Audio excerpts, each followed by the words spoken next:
തുടർഭരണം കിട്ടിയാൽ പാവങ്ങൾ എന്ന പ്രയോഗം മലയാള ഭാഷയിൽ നിന്ന് തന്നെ ഇല്ലാതെയാവും. എന്തൊരു പണ്ഡിതനാണ് സലീം കുമാർ പറഞ്ഞാൽ. ഭയങ്കര പണ്ഡിതനാണെന്ന് തോന്നുന്നില്ലേ എന്ന് ചോദിച്ചില്ലേ സലീം കുമാർ? അതുപോലെയാണ്, ഭയങ്കര പണ്ഡിതനാണ്. ശരിയാണ് ഗോവിന്ദൻ. പാവങ്ങൾ എന്ന പേര് പോയി, ഇനി പാവ എന്ന പേരായിരിക്കും മലയാള ഭാഷയിൽ ഉണ്ടാവുക.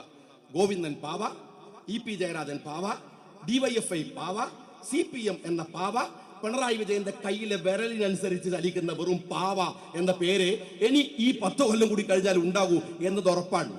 നിങ്ങൾ പാവങ്ങൾ എന്ന പ്രയോഗം ഇല്ലാതാവുന്നല്ലേ പറഞ്ഞത്?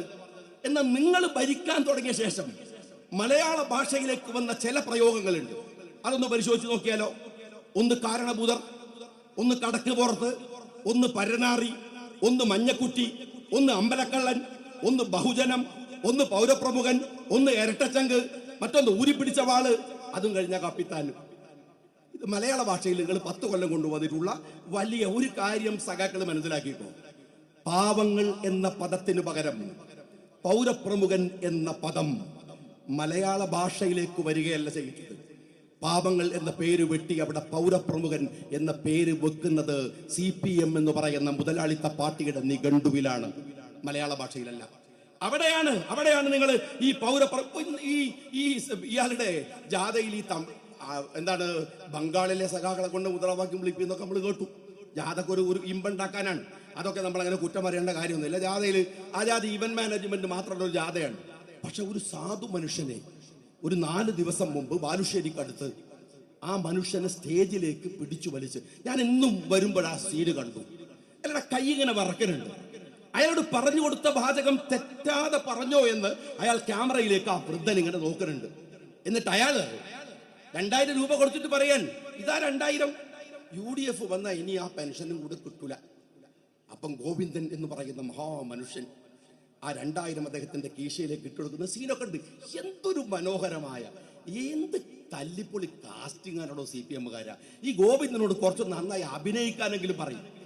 ഈ MP നികേഷ് കുമാറിനെ പോലത്തെ അരസികന്മാരായ ആളുകൾ ഉണ്ടാക്കി കൊടുക്കുന്ന ഈ ജാതി നാടകങ്ങളൊക്കെ മലയാളികളെ കളിയാക്കുന്നതല്ലേ നിങ്ങൾ എന്തിനാ ഈ പാവങ്ങൾ എങ്ങനെ ഈ നിങ്ങളുടെ നാടകത്തിന് ഉപയോഗിക്കുന്നത്? ഈ പാവങ്ങൾ, ആ മനുഷ്യന്റെ മുഖത്തെ ഒരു ധൈര്യത നിങ്ങൾ നോക്ക്. 2000 രൂപ ഒരു വലിയ സംഖ്യയാണ് എന്ന് നിങ്ങളോട് ആരാടോ സഖാവേ പറഞ്ഞത്? നിന്റെ പിണറായി വിജയൻ കക്കുന്നത് 2000 കോടിയാണ്, അറിയാം നിനക്ക്.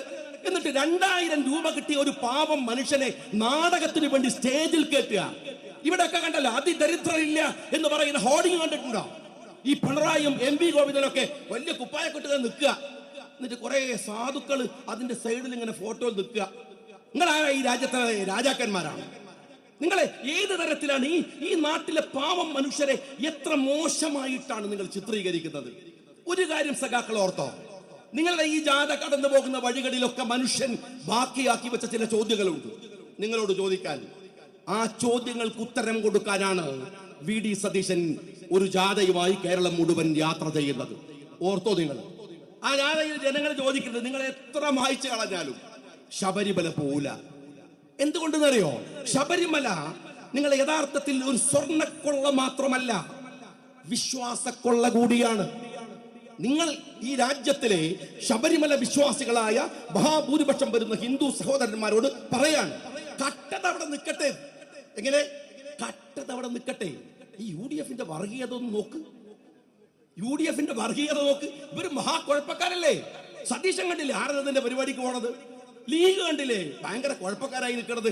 നിങ്ങൾ അപ്പൊ ആൾക്കാർ എന്നാലും ഇല്ല, കട്ടത് അവിടെ നിൽക്കട്ടെ. കട്ടത് അവിടെ നിൽക്കാൻ പറ്റൂല. ഞാൻ ചോദിക്കുന്ന സഖാക്കളെ, ശബരിമലയിൽ നിങ്ങൾ കട്ടുകൊണ്ടുപോയത് വെറും ഒരു പൊന്നല്ല. അത് നിങ്ങൾ മനസ്സിലാക്കണം.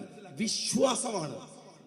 ഒരുപാട് മനുഷ്യരുടെ വിശ്വാസമാണ്, അവന്റെ ജീവിതമാണ്. ഹൈന്ദവ വിശ്വാസം അനുസരിച്ചിട്ട് ഈ പൊന്നിന് വലിയ പ്രാധാന്യമുണ്ട്. അത് വിശ്വാസപരമായ പ്രാധാന്യമുണ്ട്. മരണം മുതൽ ജനനം മുതൽ മരണം വരെ നീണ്ടു നിൽക്കുന്ന ഒരു വിശ്വാസമാണ് പൊന്നെന്ന് പറയുന്നത്. അറിയോ നിങ്ങള്? ഒരു കുട്ടി ജനിച്ചാൽ ഹൈന്ദവ വിശ്വാസം അനുസരിച്ചിട്ട് ആ കുട്ടിയുടെ 28 അല്ലെങ്കിൽ 90 അവിടെ ആകുമ്പോ പേരിടൽ, നൂലുകെട്ടൽ എന്നൊക്കെ പറയുന്ന ചടങ്ങുകൾ ഉണ്ടാവും. ആ ചടങ്ങിന് ഹിന്ദു സമൂഹത്തിനകത്ത് എന്താ ചെയ്യാറ്? ഞങ്ങള് പൊന്നിട്ട വെള്ളം, പൊന്നു മുക്കിയ വെള്ളമാണ് ആ കുഞ്ഞിന് കൊടുക്കുക. ജനനമാണ്. ഇനി മരണമായാലോ മഹാഭൂരിപക്ഷം വരുന്ന ഹിന്ദു സമൂഹത്തിൽ ഒരു ആചാരമുണ്ട്. അവസാനത്തെ സംസ്കാരത്തിലേക്ക് വേണ്ടി ആ ബോഡി എടുക്കുന്നതിന് മുമ്പ് ഒരു വെള്ളം തൊട്ടു കൊടുക്കുന്ന ചടങ്ങുണ്ട്. ഒരുമാതിരി വീടുകളിലൊക്കെ ആ ചടങ്ങുകളിൽ സ്വർണമിട്ട വെള്ളം തൊട്ടു കൊടുക്കാൻ ഉപയോഗിക്കും. എങ്ങനെയാണ് വിശ്വാസം? ഇനി ഞാൻ ചോദിക്കട്ടെ, ഈ നമ്മളുടെ വിഷുക്കണി വെച്ചാൽ ആ വിഷുക്കണിയിൽ സ്വർണമുണ്ടാകും, സ്വർണ്ണ നാണയമുണ്ടാകും. കണിയായി കാണേണ്ടത് സ്വർണമാണ്. പിണറായി വിജയ, നിങ്ങൾ കട്ടുകൊണ്ടുപോയി വിൽക്കുന്ന സ്വർണത്തിന്റെ വിലയല്ല ഇന്ത്യയിലെ ഹിന്ദുമത വിശ്വാസികൾക്ക് സ്വർണത്തോടുള്ളത്. അത് വാല്യബിൾ ആയിട്ടുള്ള അവരുടെ ഒരു ആചാരമാണ്, വാല്യബിൾ ആയിട്ടുള്ള ഒരു ആചാരമാണ്. അതുകൊണ്ടാണ് ഗുരുവായൂരിലും ശബരിമലയിലും സ്വർണം അത്രയേറെ കൊണ്ടുവന്ന് ആളുകൾ നിക്ഷേപിക്കുന്നത്. അതിന്റെ അർത്ഥമുണ്ട്. കട്ടുകൊണ്ടുപോകുന്ന കള്ളൻ അത് അറിയേണ്ട കാര്യമില്ലെങ്കിലും ഞാൻ പറഞ്ഞുതരാം. അതെന്താണെന്നറിയോ? അതെന്താണെന്ന് ചോദിച്ചാൽ, നമുക്ക് ഏറ്റവും ഇഷ്ടമുള്ളത് ദൈവത്തിന് വേണ്ടി ത്യജിക്കുകയാണ്. അത് വിശ്വാസിയോട് പറഞ്ഞാലേ മനസ്സിലാവും.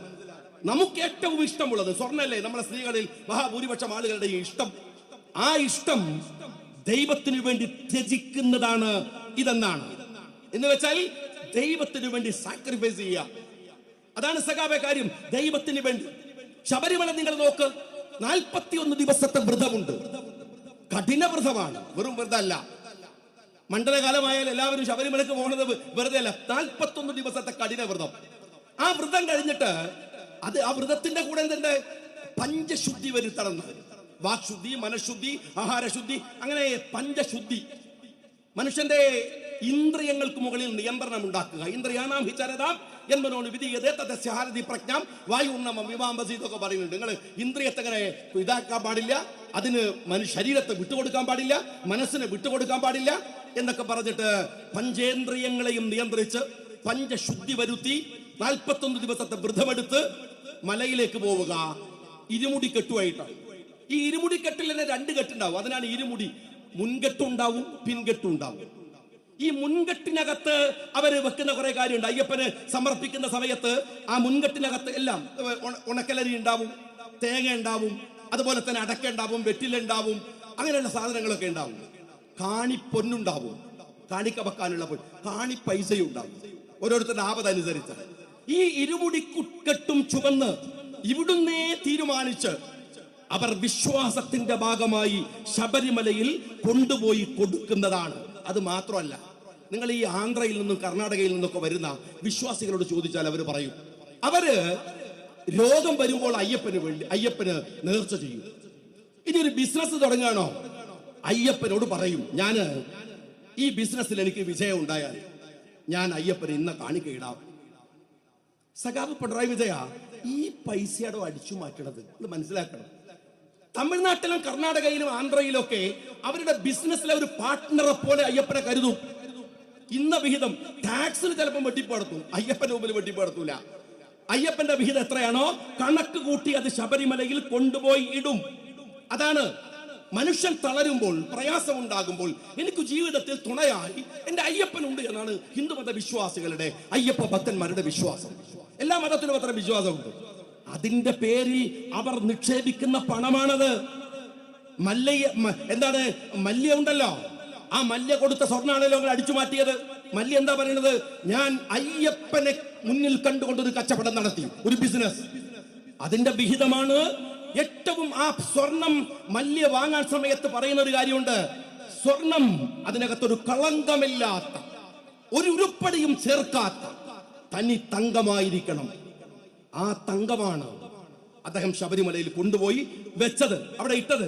ഈ വിശ്വാസിയും അവിശ്വാസിയും തമ്മിലുള്ള വ്യത്യാസം നിങ്ങൾക്ക് മനസ്സിലാക്കണം. എന്താ അറിയാം? ഞങ്ങള് വിശ്വാസി അവനാ ഞാൻ പറഞ്ഞത്, ഇരുമുടിക്കെട്ടിൽ പൊന്നൊക്കെ ആയിട്ട് ശബരിമലയിൽ പോയി അവിടെ സ്വർണം കൊടുക്കും. ഇപ്പൊ ശബരിമല ഇങ്ങനെ ഈ പടി 18-ാം പടിയൊക്കെ ചവിട്ടി കയറി അയ്യപ്പ ദർശനം കാണുമ്പോ അവന്റെ ഉള്ളിൽ നിന്നൊരു ആന്തലാണ്, ഒരു വല്ലാത്ത വൈകാരികമായ ഒരു അവസ്ഥ വരും. ആ സമയത്ത് കഷ്ടപ്പെട്ട് വാങ്ങിയ സ്വർണത്തിന്റെ മാല ഉണ്ടല്ലോ, കഴുത്തിലും കെട്ട് പിടിച്ചിട്ട് ഒരു വലിയാണ്, ആ മാലയാണ് അയ്യപ്പന് കാണിക്കുന്നത്. അവിശ്വാസിന്റെ പ്രശ്നം എന്താ അറിയോ? ആ മാല ഓൻ കൂളായിട്ട് അടിച്ചു മാറ്റിക്കൊണ്ടുപോകും. ഇതാണ് വിശ്വാസിയും അവിശ്വാസിയും തമ്മിലുള്ള വ്യത്യാസം.